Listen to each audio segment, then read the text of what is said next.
Someone told me, and I could be wrong, and I wish I would have researched before I spat it out, but here it goes, that there's not a single person not in their 30s or at least 30 years of age in the top 10 of the heavyweight division. I think that just shows that heavyweights, we mature later. Our fights, our bodies are, we're not cutting weight a lot. I think that takes a lot out of the younger fighters, or I should say the lighter fighters that have to, make weight restrictions. And so that being said, in the heavyweight division, no. I mean, I've seen boxing guys that are heavier be very productive late stages of their career when other people said that they're in the twilight years. In the lighter weight classes, I don't know. I'm not a lightweight, but I don't seem to see it as much in boxing and wrestling. The lighter guy is able to keep it up for as long. I don't know what to contribute that to, but it just, just the trend to be. You treat your body and take care of your body differently now than you did, say, 10, 12 years ago? I do. I mean, I think back then I tried to train like a bodybuilder, lift weights like Arnold and pull out the books, and now I train much more like an athlete. I'm better about, also too focusing. I think before, because I've always had a love-hate relationship with food, in the past I would train and starve myself to make sure I looked the part of an athlete that was in shape, and then I would gas. Now I realize that food is fuel, and I would train, and it probably could do better with the dietary aspect of it, but my body, I train now to be athletic. I want to be more flexible, faster, stronger, not so much look the part. Great byproduct of hard training, but that's not the goal of what I do in the gym. Speaking physically, I mean, do you know how many fights you have left in you, or if there's an age where you say, well, I probably am not going to fight past this age? No, I really don't have a number. Obviously, it's just fight by fight. I go out there and I have the next 5 fights. I knock people out in the first round. Probably could keep on going. I go out there and have wars and get demolished and get beat up real bad. So slow me down. Great. What about the rebirth? The rebirth of you. I mean, it looked like a lot of people had you buried, and but you probably never felt that way. What was it, or did you? Oh, yeah, I felt the same way. I mean, I'm not a complete idiot. I'm looking at the stats too. I could see the score on the board, and it wasn't looking very good, And I was very in despair. Actually, my wife was the one to kind of help pull me out of it. I was like, I even went and had a meeting with Lorenzo, asked to retire, and my wife then got into my ear and told me to think about it. Why don't we just tell yourself you retire, but let's just not do nothing for 6 months. And then that's when I make the joke that she took me to a yoga class. She's like, I just want you to have general fitness. You can't even play with the kids without taping and wrapping and putting on braces. And so I went in there, and I remember we're about 5 minutes into it, and I'm already squatting down, sitting there, and I can't even do a downward facing dog without 3 different areas of my body screaming at me to stop. And I'm looking around at all these soccer moms and wives that are just hanging out, and here I'm supposed to be like a world-class athlete, and I look anything but. So that was kind of an eye-opening experience to sit in there and start training. I use Uli Haju, who's a Hungarian gymnast, national team competitor. His son is one of the best in the juniors division, and stretching, flexibility, mobility. Working with Ricky Lindell, he's a big advocate of being able to move your body and be healthy, and so I kind of got back in there with no intentions of fighting, and just after a while they kind of tricked me. They knew that once I got healthy and I felt good and I started moving around in the gym, that I kind of walked off of it. My wife kind of laughed at me when I did. I remember we're at Lifetime, and I just got done doing a box jump and jumped up on top of one of the boxes, and they're like, hey, it's 42 inches, and I jumped back down. I'm like, wow, my legs. Started doing the notches. You're thinking about fighting again, aren't you? I'm like, yeah. They all look at each other, it's like this inside joke that they knew that if they got me healthy, that I would want to fight again. What the feeling that you have now, is it similar to when you were on top, or is it a different feeling? Like coming back, do you have that confidence? Is it as strong as it ever was? Oh, it is, but I mean, that's a lot to do with the training, the people that I have in the gym with me, my training partner is James Horn, black belt in jiu-jitsu, 280 pounds, strong, big guy that knows everything I'm going to do.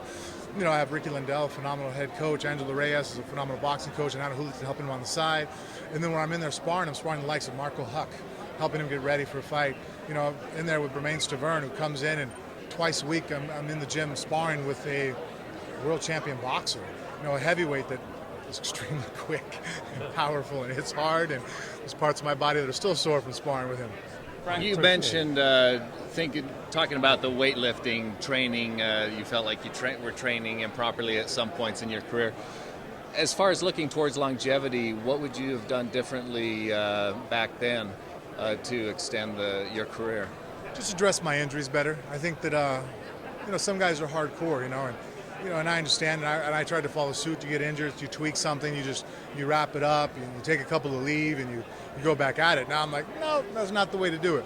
I'm not saying stay home in bed, but there's definitely a way to rehab and to address an injury and treat it seriously. Because something just slight nagging today ends up becoming a major problem tomorrow. Frank, talk to me about Arlovski's skill set and style, and how it compares to your skill set and style. I think a lot of similarities as far as at first look. I think both of us are very powerful punchers. I think that he's very quick and more mobile than I am. He moves around. He has great footwork, great agility to move in and out, control the A range. I think that in the clinch and wrestling area, we're probably about even. And I feel that on the ground, it might have a slight edge in submissions, but not by much. I've rolled with the guy. I've worked with him. The guy likes submissions. He's very good at it. I should say he's good at submissions. He just really prefers to knock people out. Now, you've shown some impressive boxing in your last fights. Would you like to have a stand-up battle for this fight? If that's the key to victory, that I'll do it. I'll find out the night of the fight and how I'm feeling. If it's not going well, then I'll shift directions and try to go somewhere else. But I'm not really, I'm not like a monkey with his hand in the jar. I'm not keen on, well, this is how I want to win the fight. I don't care. I just want to make sure I get the victory, and I have different game plans to try to ensure that. Who had the most impressive win against Bigfoot Silva? I don't know. I think they're pretty even. That's kind of hard. He's have to fight Duffy now, so we can see who has the most impressive win over him. So, thank you very much, Frank. A lot of people after your fight with Duffy were surprised with the stand-up. Were you surprised at all, or? Well, no. I'm in there boxing, like I said, with world champions. I'm knowing that I'm not going to face a world champion boxer in the UFC. Facing good boxers, but there's nobody in the UFC right now that could put on boxing gloves and beat up Bermain or beat up Marco, and so in a boxing match. So I'm in there training with guys that are in their field are better than what I'm going to face. Going back a little bit to longevity, obviously the heavyweights, when you train with the sparring and the headshots, people are talking about, brain trauma. Do you think the heavyweights are more susceptible to that just from training, maybe too much sparring? Well, we obviously hit harder. We generate more power, mass times acceleration. That being said, I think the reason why you don't really see them, somebody and myself have had more fights than anybody else in the heavyweight division. I can still sit here and connect sentences together decently coherently, well, at least as well as I could do it 15, 20 years ago. We don't have a standing 8 count. I think that's where if you look at any of the studies, and I pay attention, I want to be able to speak to my kids and my grandchildren, in the future. And so I think that if you look at any of the studies that come from football, they realize that obviously a concussion is not a good thing. But real damage starts to occur after the second concussion. So that's one thing that I think that we have a leg up in the boxing world, is that we don't have the standing 8 count. We don't have it to where I got rocked, dropped. Obviously, that's a concussion. I don't think very few medical, I feel that most medical doctors will sit there and go, yes, that individual has a concussion. He gets stood up, and if he can regain his composure in a few seconds, he's sent back out there with a guy who's going to try to drop him again and hit him in the head and give him a second, third, fourth concussion. So I think that's why our sport is actually safer in that aspect. We've taken route to just follow, and be on the mainstream of everything. I mean, you can look at it with our drug testing now with USADA. There is no athlete now in the world that has a more stringent drug testing policy in place than a UFC fighter. So again, the UFC is trying to be on the cutting edge of our health. I mean, what's the point of making sure that we're all not on drugs? Well, I'm making sure you guys don't have an enormous, unnatural amount of power to hurt each other because you're causing damage. Because there's no drug out there that can protect me. There's no drug I can take that's going to make my brain able to withstand more energy. But there's drugs that I could take to make me put out a lot more energy. So by us having these instilled into us in different programs, and with the commission checking us for the concussions and the head damage, I feel that, obviously it's a contact sport, but if you're going to make contact, we're probably in the safest area you can possibly be in realistically. Did you train? Obviously, I agree with what you're saying with the standing 8 count, but maybe depending on the training, a lot of damage is taken in the training, not just the fight. When you were training coming up through, did you do a lot of sparring, or is that something? No, we spar a ton. We wear headgear. We try to wear 18-ounce gloves, But, do shots occur in the head? Absolutely. But I ice right after the sparring session. I'm still getting hit. If I take a really bad shot, we shut it down. If there's, anybody in the gym, we take a bad shot and a guy takes a knee, there's no bravado. There's no, well, get up and see if you can finish it. Hey, man, I'm a professional fighter. I'll save that for the night of the fight. You caught me. You hit me well. what I have to risk to what I have to gain by coming back and trying to recover, I can go over there and shadow box or hit the pads and move around and still show that I can bounce and move on my feet and recover without taking any more damage to the head. Talking about USADA, you know, they're cleaning house with the steroids and everything. What's your thoughts on the IVs? Because a lot of fighters feel that that's something that helps them with their health, and some people think you're throwing the baby out with the bathwater on that. You know what, and I understand why they have to do it. We had the meeting, and obviously I was confused too why. But the problem is that because of the background that USADA has, they try to cut out every loophole that once they figure out a guy cheated, they're like, okay, this is how this group is cheating. How are we going to overcome it? Well, not our sport, but in other sports before, there are, they would use the IVs to flush their system out to be able to pass drug tests. So now you have it to where the IV is a viable solution to overcoming the drug test. And so now the IVs have been thrown out, but still with not complete, it's not black and white. If one of the guys gets off the scale and he's not able to rehydrate properly and he's cramping up and he's in a medical condition, he can go get an IV bag. It just has to be at a hospital under a doctor, medical, a physician taking care of him and saying, yes, he's there. Same thing if I leave here right now and I get into a car wreck, they throw me on a gurney, and what's the first thing every paramedic does? They're going to throw an IV in my arm so I have a line, direct line in. I'm not suspended for it. There's a medical need for it that occurred. So it's not completely black and white, but just now you're not going to have it to where guys can, bring a couple IV bags with them and have a trainer punch them in the arm right after they weigh in. They're going to have medical need for it. So at least where the safety measure comes in, if a fighter does push that dehydration to a level of being unsafe, the IV bag can be still used to reconstitute them and bring them back up to proper safe levels.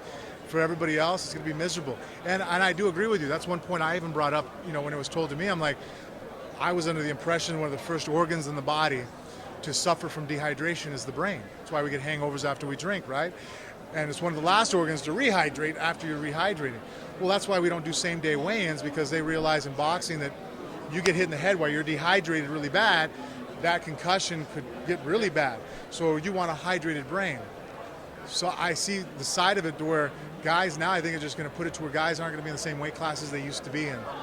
Guys that, were able But fighters, they're always pushing the limit, and I agree with you. I think, the next step to the solution is, because if this is all about safety, and people are going to want to hate me for saying this, same thing we do in a collegiate level. Like I train, my head coach, is also the head coach over at local high school. The kids get tested. They all have to be tested for their body weight on a hydration test to find out what weight class they're allowed to be in. If that's the case, then we might have to do hydration tests here in UFC also to tell a guy, hey, look, you don't have the access to the IV bag now like you used to. It's not safe for you to be at this weight class. Telling a ferocious warrior that decided to strap leather gloves on and punch other men in the face he can't do something and it's up to him to choose not to, probably not going to happen. You have to have other people step in there and go, whoa, this isn't safe anymore. You can't go down to 135. I don't care. It doesn't matter what you show up at. The lowest weight class you can fight is 45 or 55 or whatever the weight class may be. And I think then it brings back the safety measure again. And that might be the solution. The only one I can foresee. When I want to throw my opinion into it, I'm like, well, hydration tests, One last question. You've done a lot of broadcasting in the past. You've talked about, you are very, you have your faculties even after the shots to the head, and you can still speak. That would have been a really good, smart guy. So, not that we want to push you out of fighting, but do you see broadcasting as something in the future? Yeah, no, I love broadcasting very much. I want to be a part of it again. At first, I was really struggling with my career and wanted to focus on that. And now I would like to introduce it back in and see if I can balance it out. Obviously, my career takes about as much time as also my being a full-time father. My wife already struggles and juggles a lot. And if I'm also saying not only am I training for fights, but now I'm taking off and commentating, she might have to have a conversation with me. But I love it. I love to be out there, and I love martial arts. And sometimes I get stuck in a bubble because I'm training for myself or my opponent. I don't really appreciate some of the new fighters that are out there because I'm not really working on new things that are going on. When I commentate, I get to sit there and I'm like, hey, 6 weeks you're commentating this show. I get the folder of all the different fighters. I'm on YouTube. I'm on, Wikipedia, searching, looking, and I'm studying what guys are doing. And then I get to sit in the front row right there and watch these guys fight. I'm a fan. I love martial arts. So whether I'm doing it I'm watching it. I love to be a part of it. And then, so on a very selfish level, I love commentating. I love analytical work because of what it immerses me into.